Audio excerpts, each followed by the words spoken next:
Where's Annabelle? A voice calls out in the dark. The query was followed quickly by the sound of gurgling and coughing, and you turn your torch outstretched to cast some light where your new friend Annabelle should be. Just at the edge of the light, you can see her green boots, the toes gently scuffing the ground at an odd angle, frantically trying to gain purchase. Horror grips you and you inhale deeply to call out to your compatriots, but instead of calling out for aid, a scream finds its way out of you. And in that moment, you realize it's not horror that has a hold on your heart, but something else entirely. Luckily for you, your torch hitting the ground in conjunction with your scream was enough of a signal to the rest of your party that you are in danger. Unluckily for you, where your torch dropped happens to illuminate Annabelle, just enough that you can see her raised above the ground, struggling with a black mass piercing her chest, not breaking the skin, and it seems to be pulsating rhythmically as she becomes more and more gaunt by the second. The real horror of the situation is that the inky tendril appears to be coming from the wall behind her, where you can see two shadows, one gripping Annabelle's, reaching around, pulling out her life force and Annabelle's own. There is no other visible being in the room, just your struggling friend and the shadow. The rest of your party turns to see both of you being gripped by these invisible creatures and hopefully can help you in a timely fashion because dear Annabelle has just stopped struggling. Roll for initiative.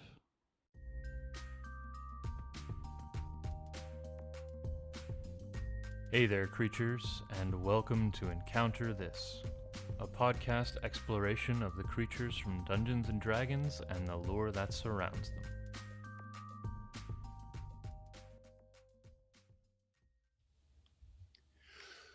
Oh, welcome, listeners. Welcome. Did you like that little neck scratch when we opened up? Loved it. Loved it. We got away with it last. Tried to rush it. We got away with it last week because we fucked up the video, but not so much this week. Welcome to another episode of Encounter This, the controversial game system of Dungeons and Dragons. I am, of course, Freeman Nightcloak Easton, and joining me today is the one and only James Lamont Cranston Keed.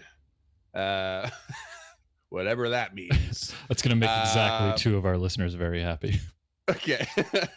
And we will be covering shadows, an all-encompassing creature of sorts or thing. I don't know what the word I'm looking for is. I was going to say some sort of physical force, but it's not.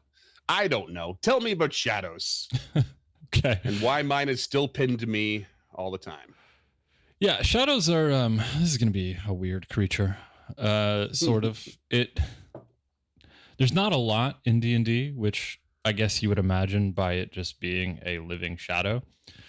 Right. So there's not a whole lot of anything, and the cultural lore is so unspecific because this is one of those things that was just so pervasive in different cultures that we're just going to talk about a bunch of shit. So okay. So starting with they obviously resemble a dark exaggeration of a humanoid shadow. You know what, let's get some. Sorry, I messed up as the intro guy on this one. I forgot. If you want to follow along, Monster Manual, page 269. And what's this other one? I don't know what that stands for. That is Guildmaster's Guide to Ravnica. Oh, the Ravnica book. Okay. Yeah. Page 205, if you happen to have that one. Yeah, sort of. We've been asked to push into the Ravnica lore, so I made a very shallow attempt this time around because the setting just doesn't interest me at all. But we'll get into that in a second. I don't know much about it, but there's not much to know, really. So this is our shadow from 2nd edition. Pretty great.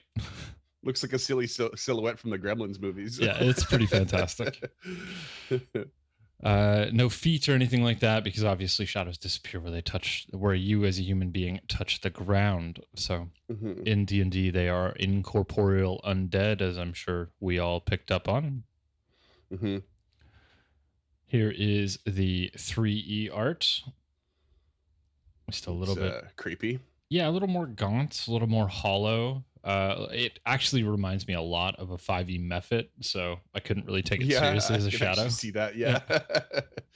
Just makes me look like it's covered in tattered clothes or something. Yeah, something. Here is the 4e art. This I quite like. Oh, that's yep. That's actually pretty neat. Yeah, it's a really interesting perspective, listeners. Those of you listening to the audio podcast, it is a top-down image of this fancy lad being choked with their hat falling off. And then at the very bottom of the page is this fancy lad with his hat falling off. And then most of the image, it's a portrait image. Most of the image is their shadow on the ground being choked by another shadow. Yeah, so you can't see the shadow holding onto his neck unless you're looking at the shadows of it happening. Yeah, this one will definitely be hitting the Instagram because this might be my favorite 4E art so far. Yeah, that's pretty cool. Pretty cool. Yeah, and the 5e art is a little more jarring. This I actually find to be just straight up nightmare fuel. Yep, I remember this actually. I kind of forgot about this piece of art, but it is terrifying. Yep. Yeah, it just is. The shadow getting you from behind, basically, right around the neck. So in 5th edition, they are drawn to creatures that have been tainted by evil, because apparently they taste better. Oh, why not? Yeah. So we all have our preferences. Yeah, right. I'd go for a tuna melt, but all right.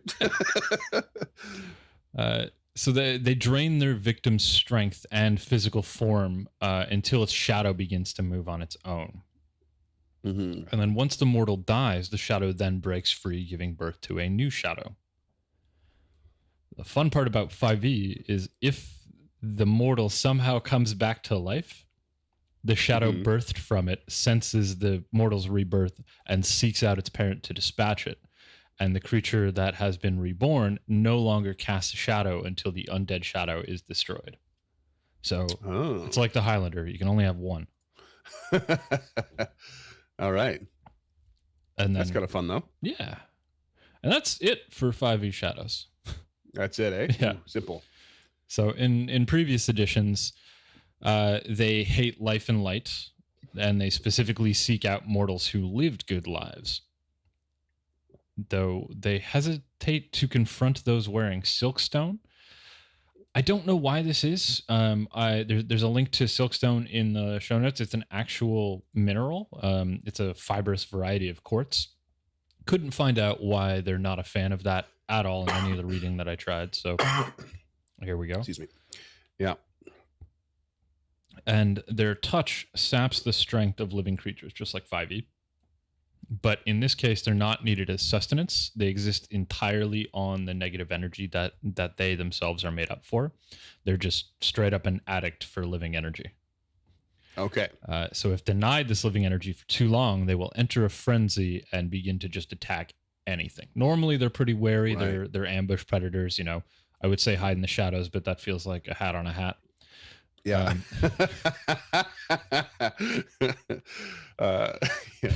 But I think it's pretty apt to call them, an addict in that sense. Yeah, they would be cautious, but they will become daring, as it were, should they become desperate. Yeah, exactly. For their favorite meal.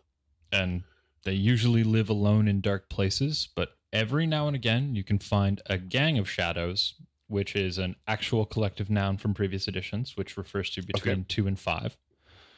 Or a swarm of shadows, which is between 6 and 11. And then the last thing from the D&D lore that I managed to pull is that the clerics of Shar, known as Night Cloaks, they can be capable of summoning shadows as either summon creatures or like how some clerics can summon fae or summon natural items. They can summon shadows.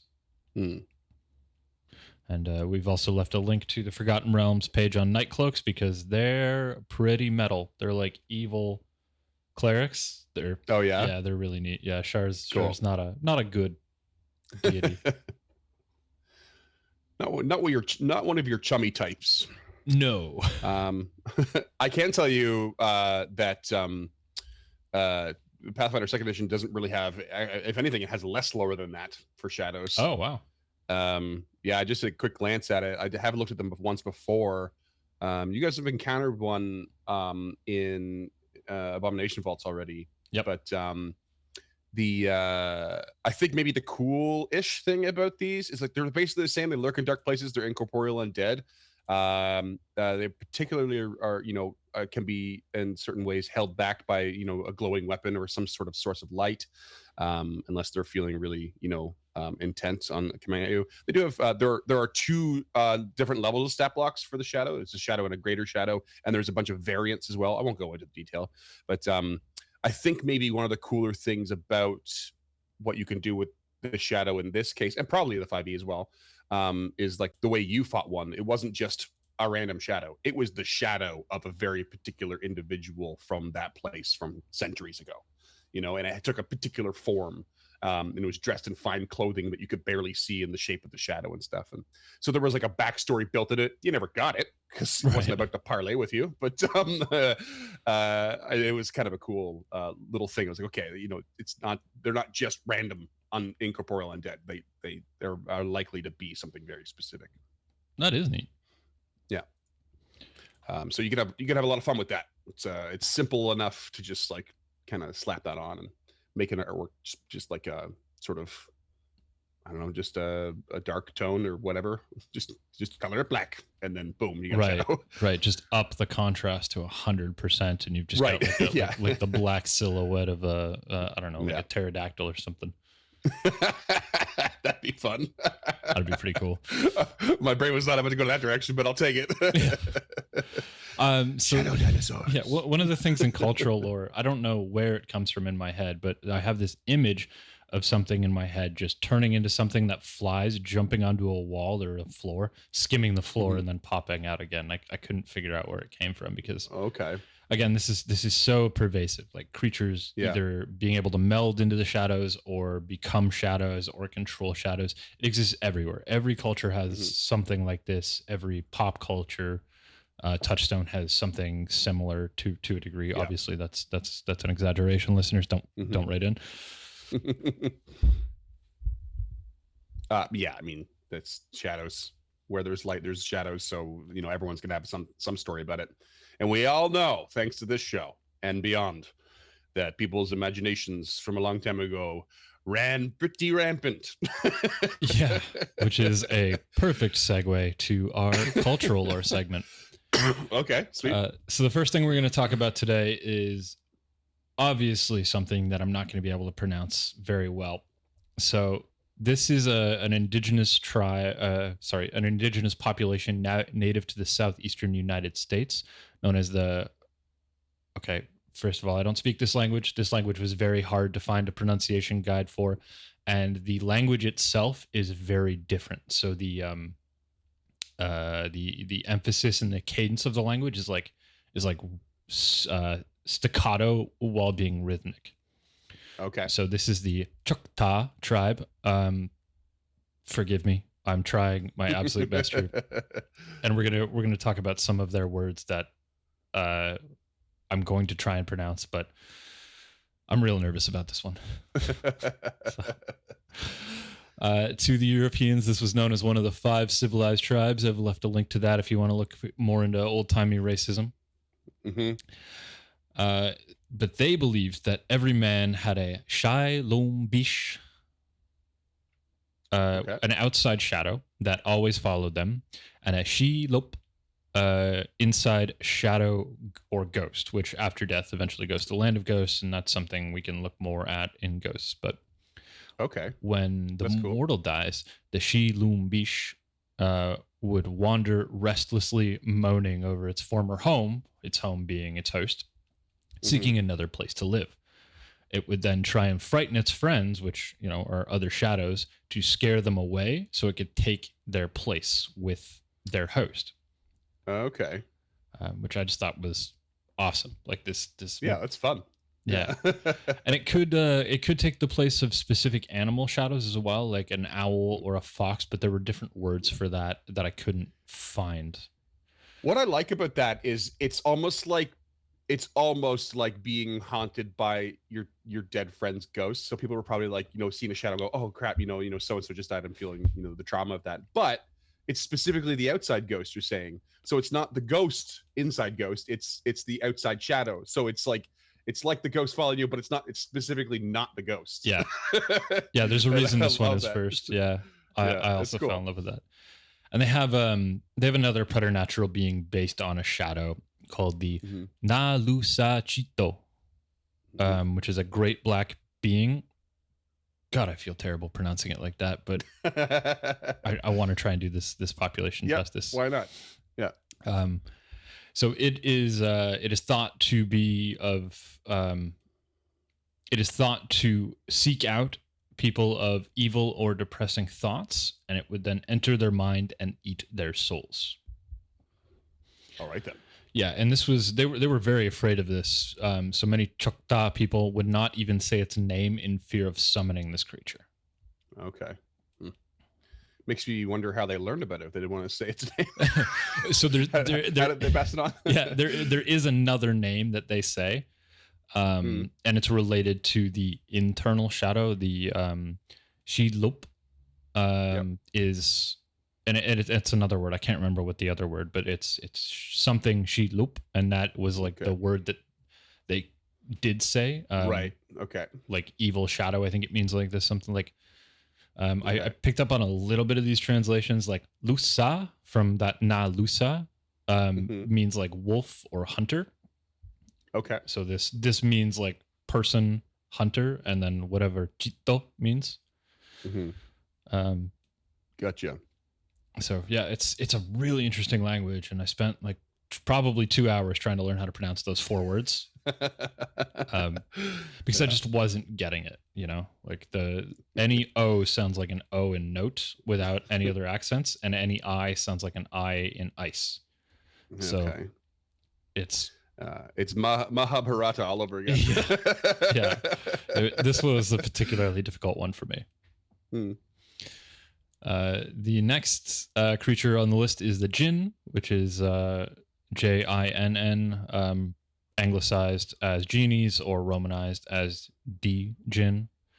These are visible creatures that stem from pre-Islamic and Arabic religions, and we will cover those more when we get to jinns. Surely, yeah. And then there is the Greek and Roman philosophy of a shade, which is the spirit of a dead person residing in the underworlds, which is kind of where the word shadow comes from, because there's a common belief that the dead there live in shadow, and that's why they're called shades. They're ghosts that only live in the dark. Right. And obviously we'll touch more on that when we talk about ghosts. Indeed. So really keeping shadows at arm's length from everything else here. Not out of ambition, but there's creatures that fit these descriptions better, and that's why I dove into the Choctaw people, because they're the one that really seemed to have like a myth around shadows that wasn't just something else. Yeah. And we've seen this before in D&D, where they separate creatures into 2 camps just so that there's more variety for the players or whatever. For sure. Yeah. And then we're going to get into the tangentially related stuff, which is always my favorite part of the program. Why not? The first is called the Book of Shadows. I just included this because I was researching and I came upon it, and it sounded metal. So this is any text containing Wiccan magical rituals. So specifically magical rituals. And it was first created in the 1940s or 50s by Gerald Gardner, which he used in his Bricket Wood Coven in Hertfordshire. We'll put more information or links to the Bricket Wood in the show notes as well. They are an active Wicca coven, still active to today. Oh, wow. And they're one of the first, and he is He referred to the Book of Shadows as his magic spell cookbook. So any coven has a single Book of Shadows that they write all of their magic spells in. Okay. And then we get on to the other weird shit. Okay. So first, this is an image of shades from the Greek and Roman mythology. This is a portrait of Hades. So big fan of that. You can see the shades kind of in the background, and it's all painted in darkness, which I really like. Cool. And then we have this. This is an episode of The Twilight Zone called The Shadow Man, with a living shadow that hunts this kid. Didn't watch it, but kid. Yeah, right. Didn't watch it, but it's supposed to be pretty good. Okay. Up next is this guy. I only included it because it's from Mega Man 3, and that's an awesome game. This is Shadow Man. He's one of the bosses. I was saying it looks very Mega Man X or esque, but yeah. Then we have Shadow the Hedgehog. Of course. The Honda Shadow. Oh my god.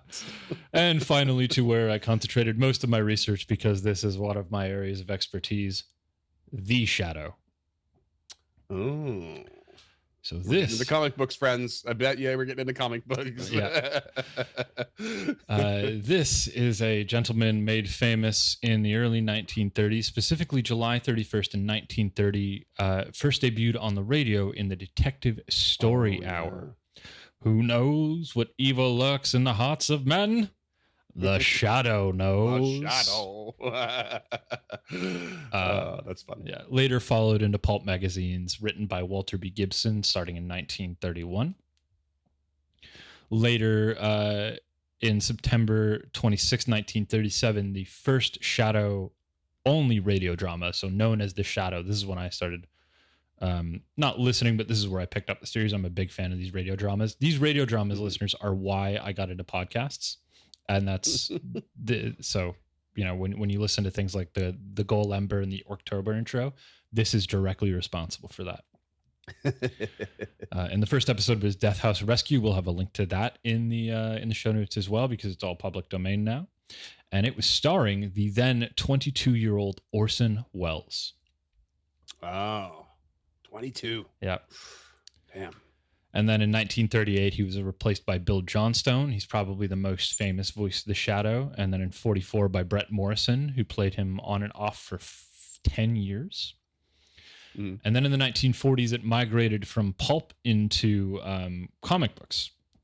So this was a cover of one of the first Shadow comic books. Or this is the cover of a collection of pulp stories. And then in the 1970s, the rights went to DC Comics.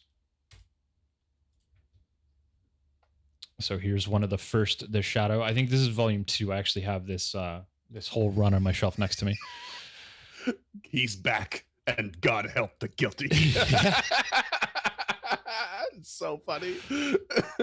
And then in the 1990s, it moved to Dark Horse. And then in 1997, there was a live action film starring Alec Baldwin, who is pictured here as the Shadow. Oh my God, seriously? Yeah, that's Alec Baldwin. That's so funny. Yeah, they fight Kubla Khan.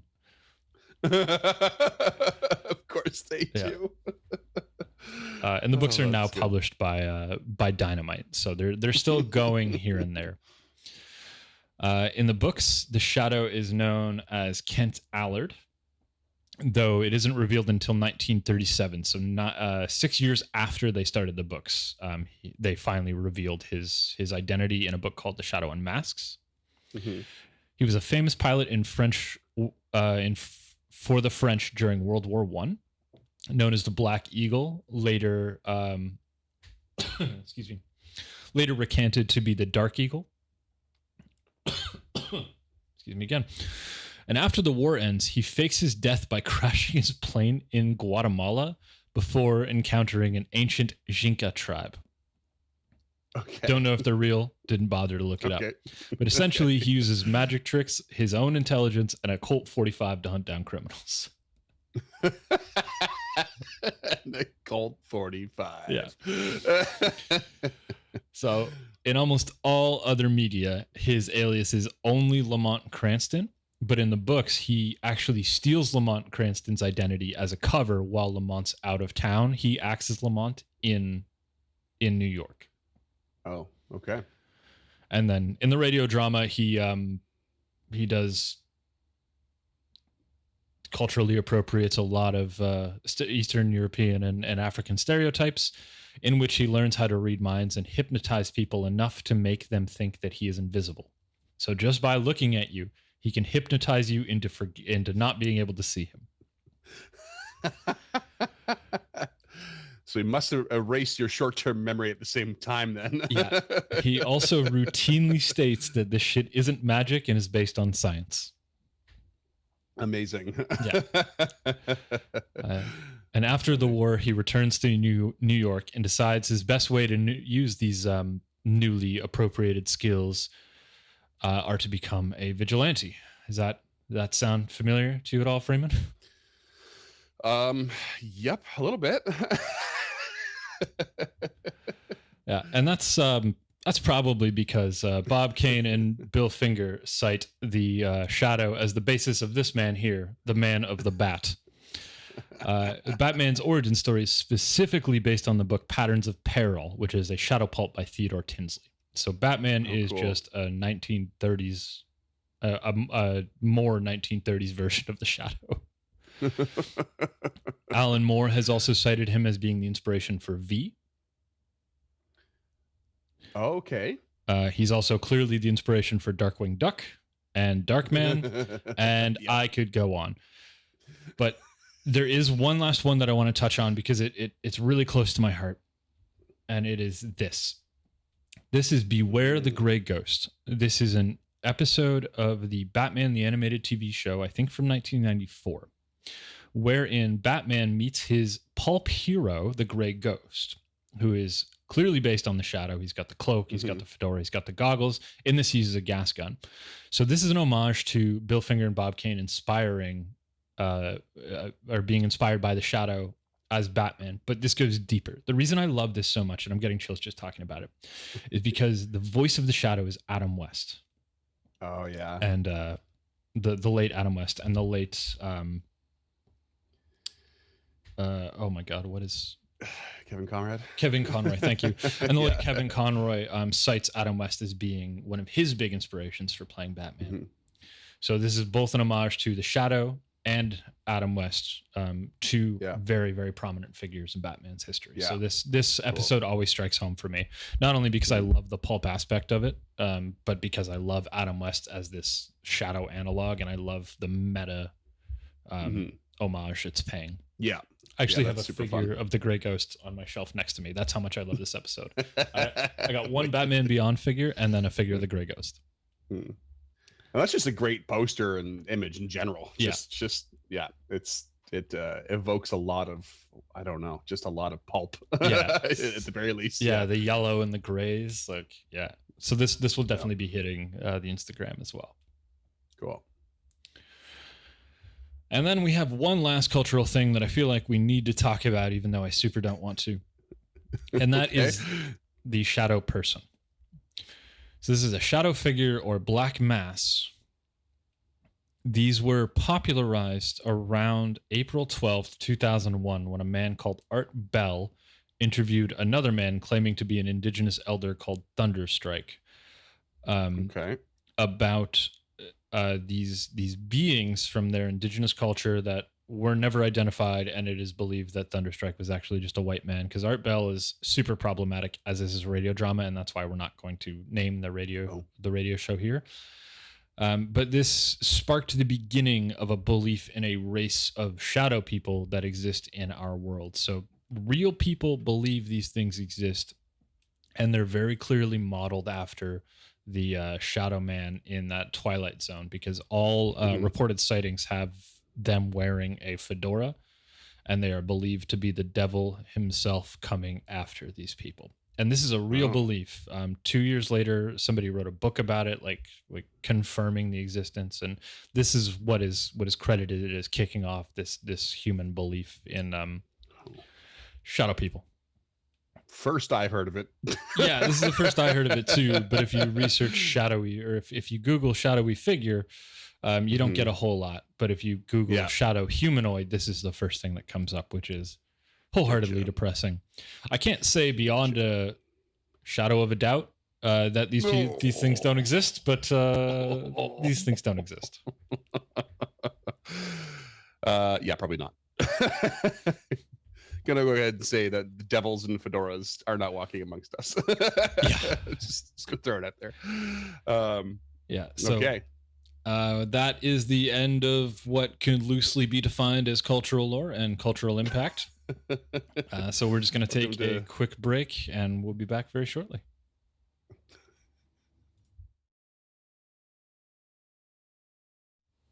And we are back. We are back from James Kidd's radio drama and comic book story hour. Let's see what else he's got up his sleeve. Yeah, now what else is lurking in the shadows? Yeah, the seed of crime bears bitter fruit. That's also from the Shadow radio drama. Lovely. Yeah. I'm sure that this stat block is going to be a bitter fruit indeed. You know, it's not bad. Yeah. So we're going to start off real disappointing. The CR is 1/2. Of course it is. The AC is 12 and the HP is 16. Size is medium. Alignment is chaotic evil. Speed is 40. Gotcha. And then we get into the other things. So it has damage vulnerability to radiant. Okay. It is resistant to acid, cold, fire, lightning, thunder, and non-magical attacks. That's a lot for a half CR. It is straight up immune to necromantic and poison, but that's an undead trait. And then it has the normal undead immunities: exhaust, frightened, grappled, paralyzed, petrified, poisoned, prone, and restrained. Has dark vision 60 feet, which is insane to me. It should just be able to see in the dark. Gotta put a cap on it somewhere, I guess. Yep. And then it has a couple of abilities. The first is Amorphous, which is a throwback to our old Ooze episode. It can move through spaces as small as 1 inch without squeezing. Okay. It has an ability called Shadow Stealth. So in dim or darkness, it can use Hide as a bonus action. Sure, makes sense. Sunlight Weakness. So in sunlight, it has disadvantage on attacks, ability checks, and saving throws. And that is specifically Sunlight, which I believe is a 3rd level spell. Is it? Okay. Yeah, it's not a low level spell. Like Light or Dancing Lights doesn't count. It specifically has to be Sunlight, which is mechanically defined in a higher level spell. It's and then it has 1 attack. Strength Drain. So it is a +4 to hit, 5-foot reach, 2d6 +2 necrotic, which is pretty hard hit for a half CR, maxing out at 14 necrotic. When it hits, its strength is reduced by 1d4. No save. No save. No save. Okay. If its strength becomes 0, it automatically dies. Wow. If that creature is a non-evil humanoid, in 1d4 hours, it returns as a new shadow. After its death. Yes. Okay. Yep. This strength drain lasts until the party takes a rest, a long or a short rest. Okay. So easily recoverable. Still, I'm not sure they got the CR right on this one. No. This is one of those ones where every time I read it, I'm like, no. No, I don't think so. Sure, guys. Yeah. Imagine being a CR half party and only being able to do half damage to this thing with all of your attacks. Right. Yeah. So that 16 is actually a 32. I mean, this thing is going to go down easily, even though it's got some immunities and it's got like no HP. So yeah, this should ideally take you around to beat. Yeah. But 14 points of damage could take down a fighter at first level. Right. So if this thing gets 2 rounds and it hits a wizard, like how many wizards have strength higher than 8 that you can think of? Yeah. Like, and then the only ones are the ones that just specifically went to 10, so they didn't have a negative, and that was it. Yeah, exactly. So if this drops one of those, you go take a short rest to recover that strength drain. You could theoretically be facing 2 shadows, and then we have a little something Matt Colville likes to call the death spiral. And it's a dangerous game to play. Yes, very much so.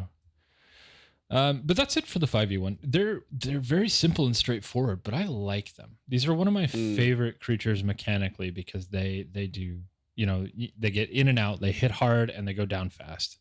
And there's a real negative to being attacked by these things. Yeah, I'd say.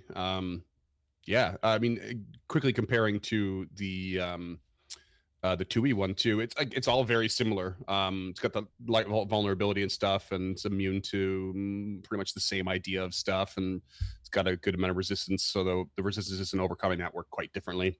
But yeah, it'll steal your shadow, and it does it through enfeebling you, which affects your strength. But it does not have any auto death mechanics in there.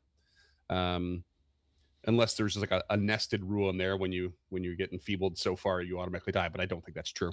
Yeah, it's they're pretty similar, just definitely different CRs, different amount of damage happening. They start at CR4 and 2e, which isn't quite comparable, but it's comparable enough. Yeah, and then like the variants just look at things like hopping between shadows, or possessing a nearby undead corporeal creature, or like actually interacting with a physical object or something like that. But that's about it. Crazy. And then we have this little tidbit from the Guildmaster's Guide to Ravnica. This is a shadow horror. We are not covering it in depth because it is classified as a horror, which is mechanically an aberration, and not a shadow, which is an undead incorporeal. However, it does have a lot of the same abilities.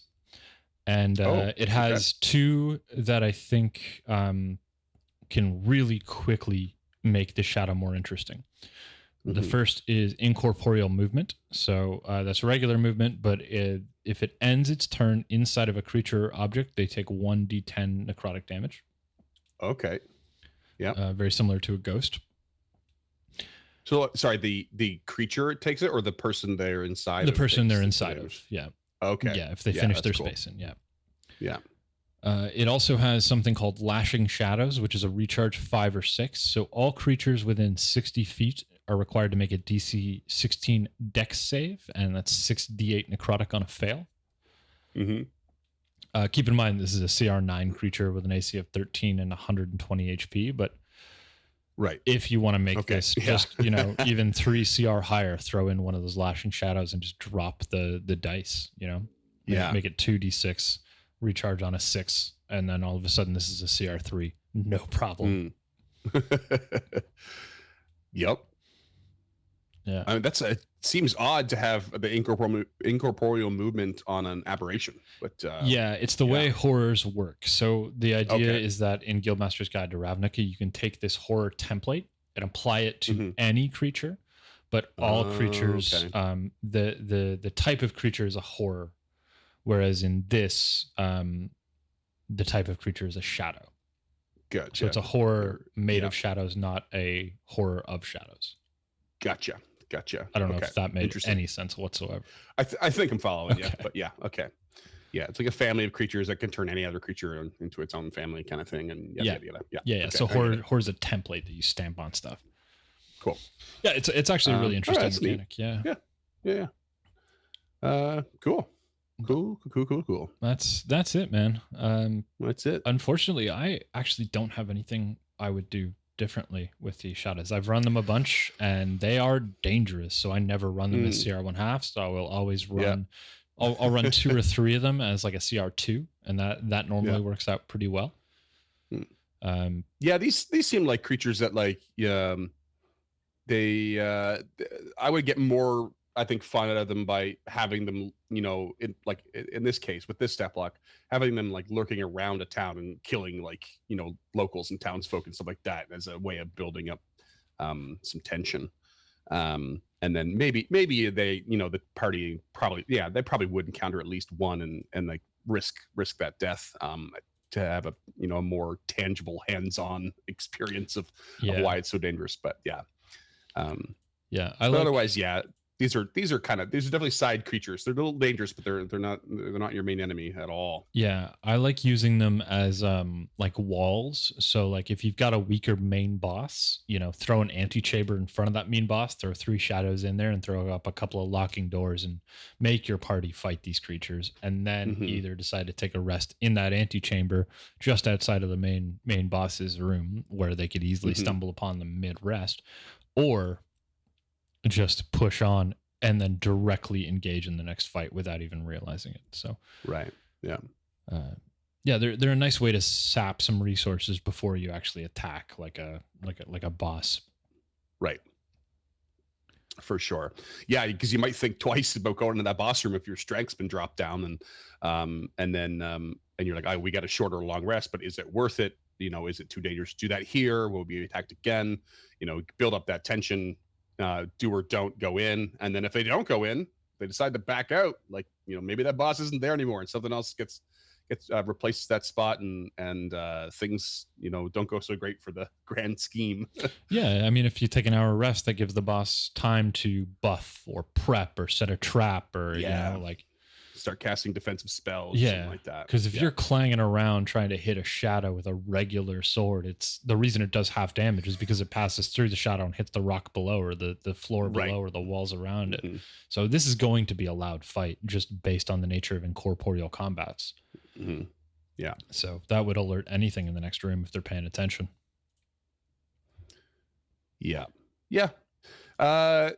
Some good spots to use it, but I'm the same. I don't think I'd change anything. Just bear in mind that CR is probably not accurate. Yeah. It's a little bit too much. It is a little it is a little too much to be a 1/2. Yeah, especially if you're using it, intelligently and moving it around. Using that bonus action to hide in shadows, like there's a lot of stuff that can really mess with your party here. Yeah. But that's gonna do it for Shadows. Thanks for listening this week. If you liked it, you can find us on patreon.com/Uncharted North, where $5 a month will get you a handwritten thank you letter and a themed button. If you just want some merch with Critty on it, or maybe our Uncharted North compass logo that can be seen in Freeman's frame over yonder, you can find all that stuff on unchartednorth.com/shop. If you want to check out the reading list with some links, if you want to know more about that Wicca coven, you can find that all at encounterthis.ca, which just directly links you to our show notes section of the Uncharted North website. If you want to get in touch with me and tell me I'm wrong about Shadows being way too deadly for being a CR 1/2, you can do that on Twitter at EncounterPod. If you want to get in touch with Freeman and tell him that the 2E Shadow is way better than the 5E one, you can get at him on facebook.com/EncounterPod or Instagram at encounter.pod. And at that Instagram link, you can find a bunch of these neato arts. We're definitely going to be throwing up that 4E one. We'll definitely throw up that Shadow and Batman cover and that Beware the Gray Ghost poster, because I love them so much. If you're watching this on YouTube, if you could like, and we'd really appreciate that. If you want to get notified about new and upcoming episodes, hit the subscribe button and then the bell. The bell will notify you. If you don't want to be notified, you can just hit the bell again, and we'll put a slash through it, and then we won't pop up in your little notification bar. And if you're listening to this on Apple Podcasts or whatever that new one Scott said this morning, Pod Addict, please rate and subscribe if you can. Yeah, Podcast Addict. It's apparently, according to Google, become the #1 app for podcasts on the Android platform, and they have a rating system. So if you could rate us on there. Most importantly, thank you so much for listening. We hope you're having a good 2023 so far, and we'll be back at you again in 2 weeks with our next episode. And what will we cover? We don't know yet. Perhaps a shadowy figure in the doorway. That's all I got. Seed of crime bears bitter fruit, you old hag. May God help the guilty.